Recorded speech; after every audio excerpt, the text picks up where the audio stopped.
here we are starting things off in the top left-hand corner here on Abyssal City. As actually we're going to have this ZVP. Ladies and gentlemen, Tim's pulling a little bit for him right now. Robin guessing that this guy might take it. It is from MVP, Tails. And Tails is facing off against his opponent down here in the bottom right-hand corner. Sporting the K3 tag, of course, from Karont3 Esports. Guys, it's Vortex. Quite a disgustingly good European Zerg player hailing out of Spain, as is most of the K3 roster right now. Vortex is really good at reading situations and never ever engaging until he knows for sure that he can either crush his opponent. The only bad thing about that is if he knows that he can't fight, he'll always pull his units back.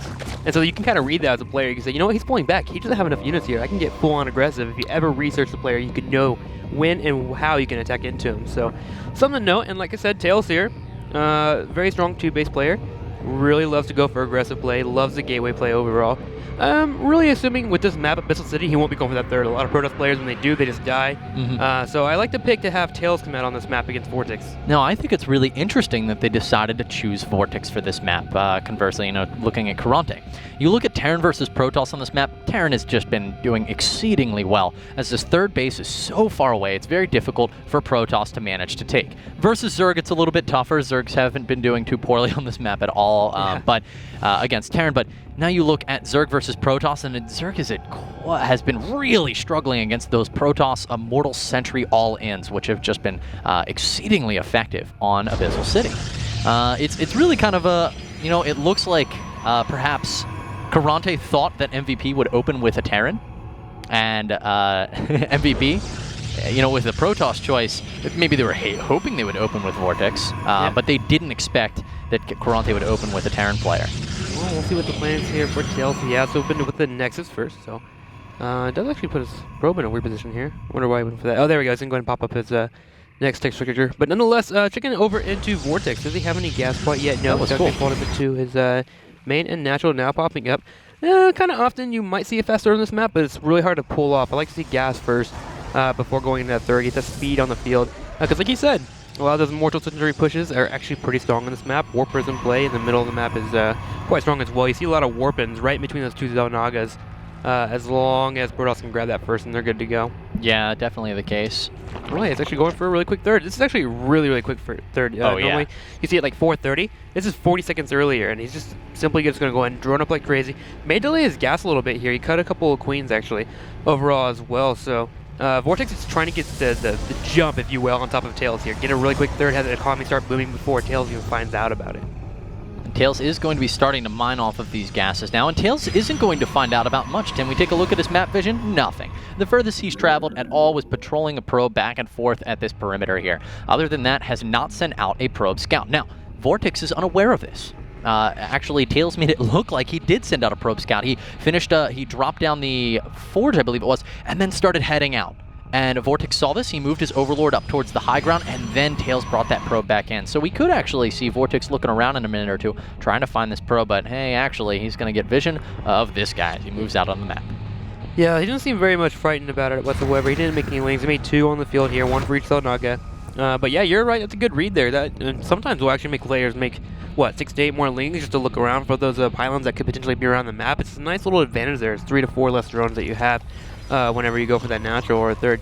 But nonetheless, here looking into Vortex, he is just droning up like crazy, man. Can we get a unit tab real quick? Every time I look in his production tab, he's always got drones popping out. It's only 33 to 33, but that third is just now finishing up too, so that's going to really start to pop up for him as he's doing a transfer as well.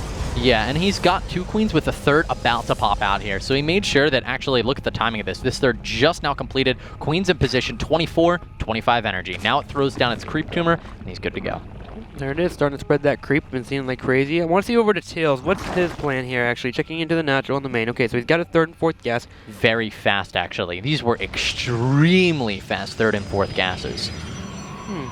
Keep an eye on them. Here we go. What's the order of those? I can't see. 2 to the double gateway, it looks like. So, okay, after this, we should be seeing a tech. We're getting around the 645 mark here. +1. Tech should be popping up very quickly here. Robotics facility, but normally you see that robot first if we're seeing like a really strong all-in. So yeah, if he decides to go for that Immortal Sentry play, Tim, it's going to be extremely Sentry heavy. Yeah. Like unreasonable. Yeah, very, very. He's going to really rely on a lot of his force fields. And you know, he's a pretty good force field player. I think there was a match that we casted in the Play Him Daily. I want to say it was him versus Violet, and I remember having like 3 Immortals, ton of Sentries, and like Zealot sprinkled in. And he landed 9 force fields that were perfectly, and he engaged whatever he wanted to in certain areas and just cut the roaches in half each time with force fields, and they were fantastic play overall. Tails, like I said, he's really strong when it comes to gateway play, and he's kind of working towards that route here. Got +1 on the way. Start Hallucination. That's always fun as well. Get those Phoenix in the field here. Get an idea of what Vortex is going for. But Vortex, Lair's already on the way. He's got his third already nice and established. Let's go ahead and check out his drones. Yeah, taking a look at his overall unit count, he's sitting at 61 on the workers to 51 for Tails right now. Tails is actually also holding on to 5 sentries, 2 zealots. Not too much on the field for either player right now, but Tails, you know, he has started Hallucinate. I mean, yeah, okay. It does look like he's going to be taking that third. I feel like this is a third, even though he's continuing to make immortals. And I don't think he doesn't have an observer on the field. So Tails is definitely cutting some corners here. He's going to see what he can manage to get done with it. I really like the decision to go for the Hallucinate instead of the observer. Yeah. It's a little more risky, you know, if your opponent goes for Burrow. But overall, it can have really, really good effects because you're going to be able to increase that immortal account. Because you instead used your cyber core to be able to get your scouting information. Very true there. We do have a nice amount of links here outside of the natural, but we do actually have a bit of a timing push setting up here for Vortex. He's got +1 on the way. Speed's finishing up as well. For one, his links as well as his roaches here. He's going to go ahead and try and proc in with a few roaches and a couple of links, but I think we need to wait until he has a few more units on the field. He wants to have that +1 available, which after these round of drones, if he's going to do that, we should see about 3 to 4 overlords made.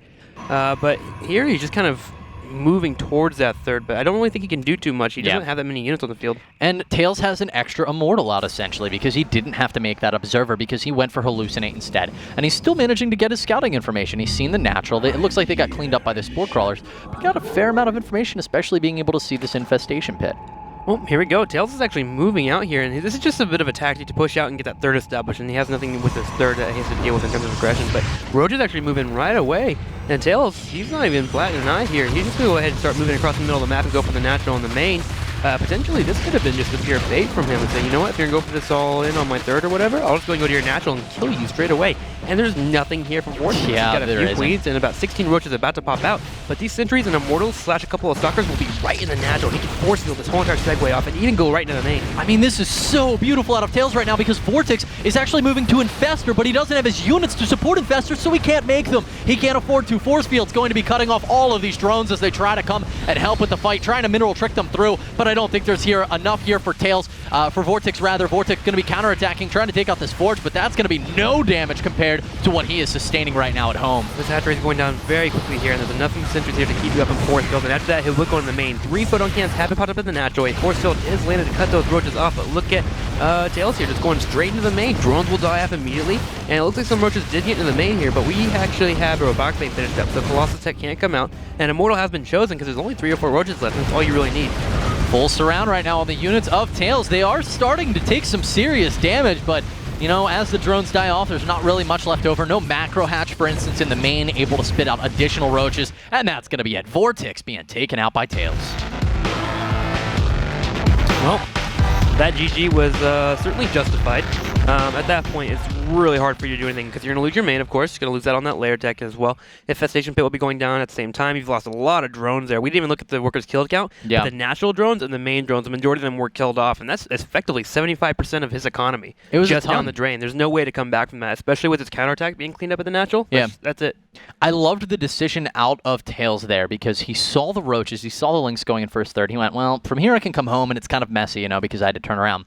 But he realized this is probably about the time you're going to Infestor. Yeah. And if you're going to Infestor right now, and your units are at my base, you have nothing. You can't make your Infestors. If you make the Infestors, it's literally Infestor drone versus...